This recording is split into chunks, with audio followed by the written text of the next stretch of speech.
Oh my life. Oh my life. 3:27. I'm so grateful that stayed consistent. That was so hard. I have no words for that. That was evil. What is up guys, Andy Forrest, Steam Runner here, and welcome back to the second episode as we march on in this 10k training series, chasing down that 33:40.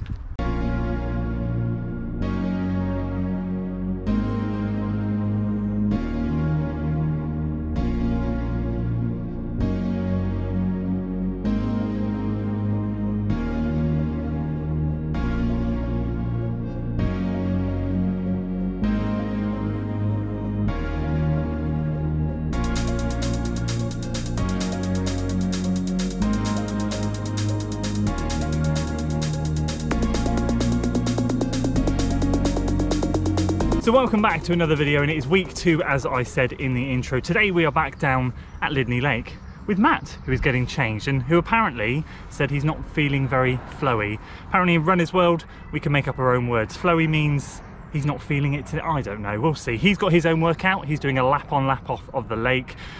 First lap a bit faster than threshold, and then quite a quick float, but then a little bit slower. And he's going to see how he gets on. 14 laps for him, just over 10k's worth of work. And for me, 6 by a k today, 5 minutes static rest, then 5 by 200 meters. So we're going to see how we get on. I'm going to pop the camera down, get myself warmed up. I'm going to get this show on the road.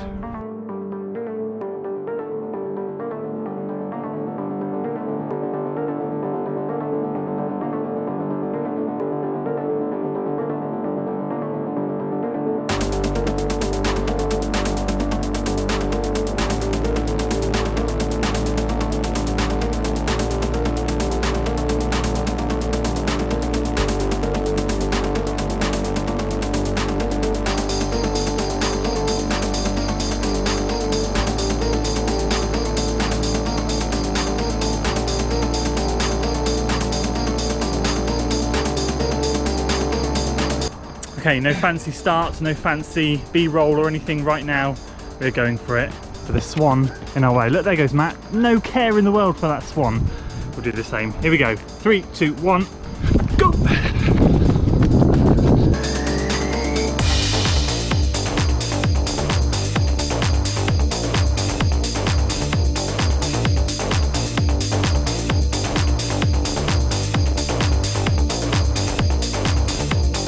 There we go, first one done. 3:27. It's a good start, much better than last week. 10 seconds quicker than last week's first one.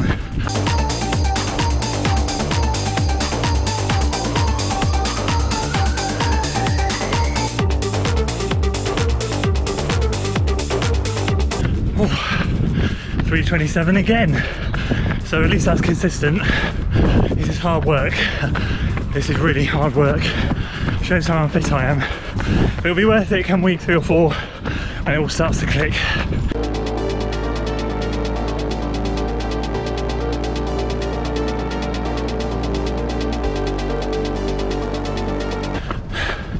.326 for rep 3, and I'm suffering. And that was 1 second quicker. This is really hard. Just shows how unfit I am at the moment.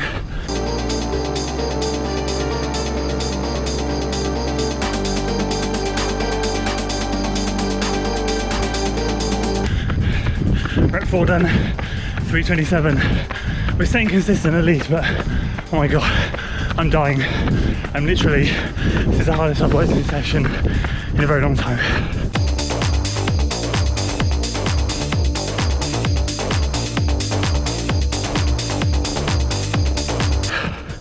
This is real right now.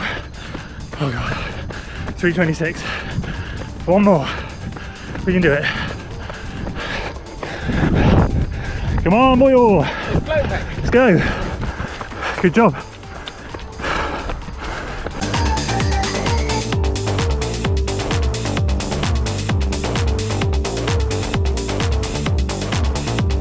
Oh my life.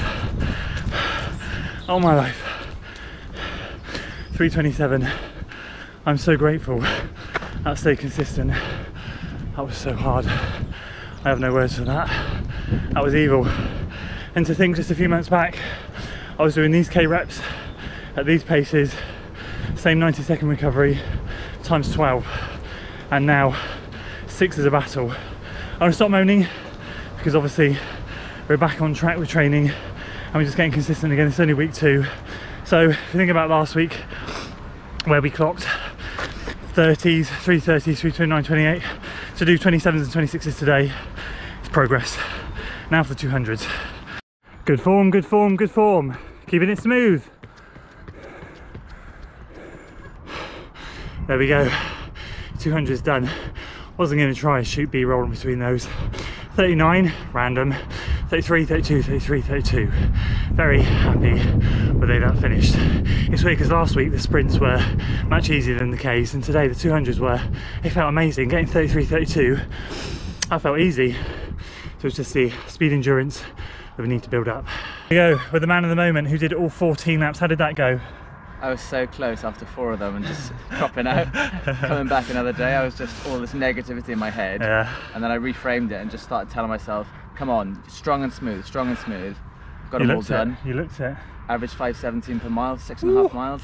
Wow, and you did this session 3 weeks ago and you averaged what pace? 5:26. So that's 9 seconds a mile quicker in 3 weeks. His training is going well.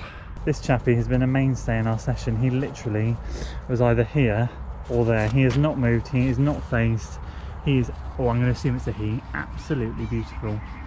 So there we go, an eventful workout and another slog of a week done. 45.96 miles run, about a mile short from the week before, and that's only because we missed a cool down on Thursday. I had to rush home due to work, but on the whole, another solid and consistent week. But we have indeed been dealing with niggles. Let me go through that with you because it kind of explains Tuesday.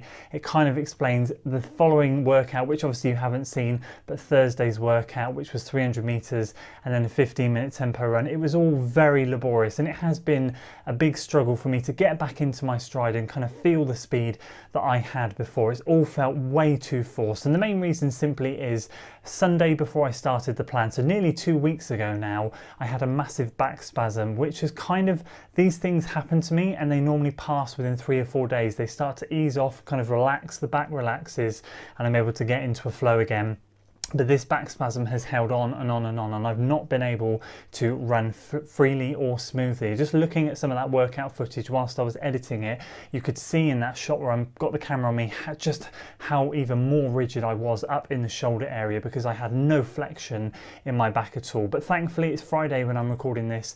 I actually booked in to see an emergency sort of sports masseuse, and she's a local lady and she basically fixed me up. I feel $1 million, which fingers crossed means that going into tomorrow's long run we should be feeling a heck of a lot better. And on that note, I'll be doing a separate video for that long run, so stay tuned. That will be the next video coming up on the channel. Another thing I've also been suffering with a little bit since last Saturday's weekend, I got a long run. I did the long run in the Hoka One Rocket X, and that evening my foot started to give me a little bit of pain. It was really odd. It was kind of plantar fasciitis pain. I didn't really think anything of it because sometimes after a run I do get a bit of pain and then it just goes the next day.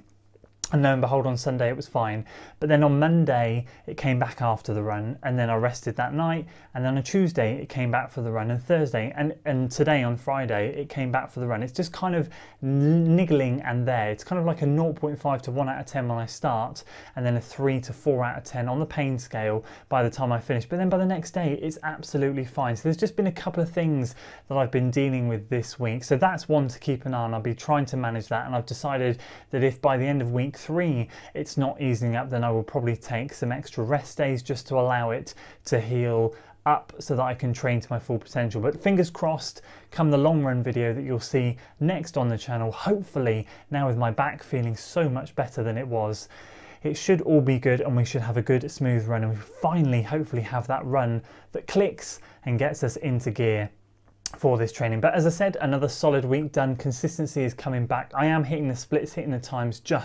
it's just so laborious and so hard going, way harder than it should be. But that's life, that is running, and that is the process of a training program. We're in the early stages. Fingers crossed by week 10, 11, that's when we're going to start to want to feel like we're on top of the world. These early few weeks are always a tough gig. But that's it for today's video, guys. I hope you enjoyed it. Make sure, as I said, you stay tuned for the following video, which will be all about that long run and and digging out a shoe that we haven't run in for a long time. If you enjoyed the video, please give it a like, share it with your friends, subscribe to the channel for weekly running content, and as always, I'll see you in the next one. Until then.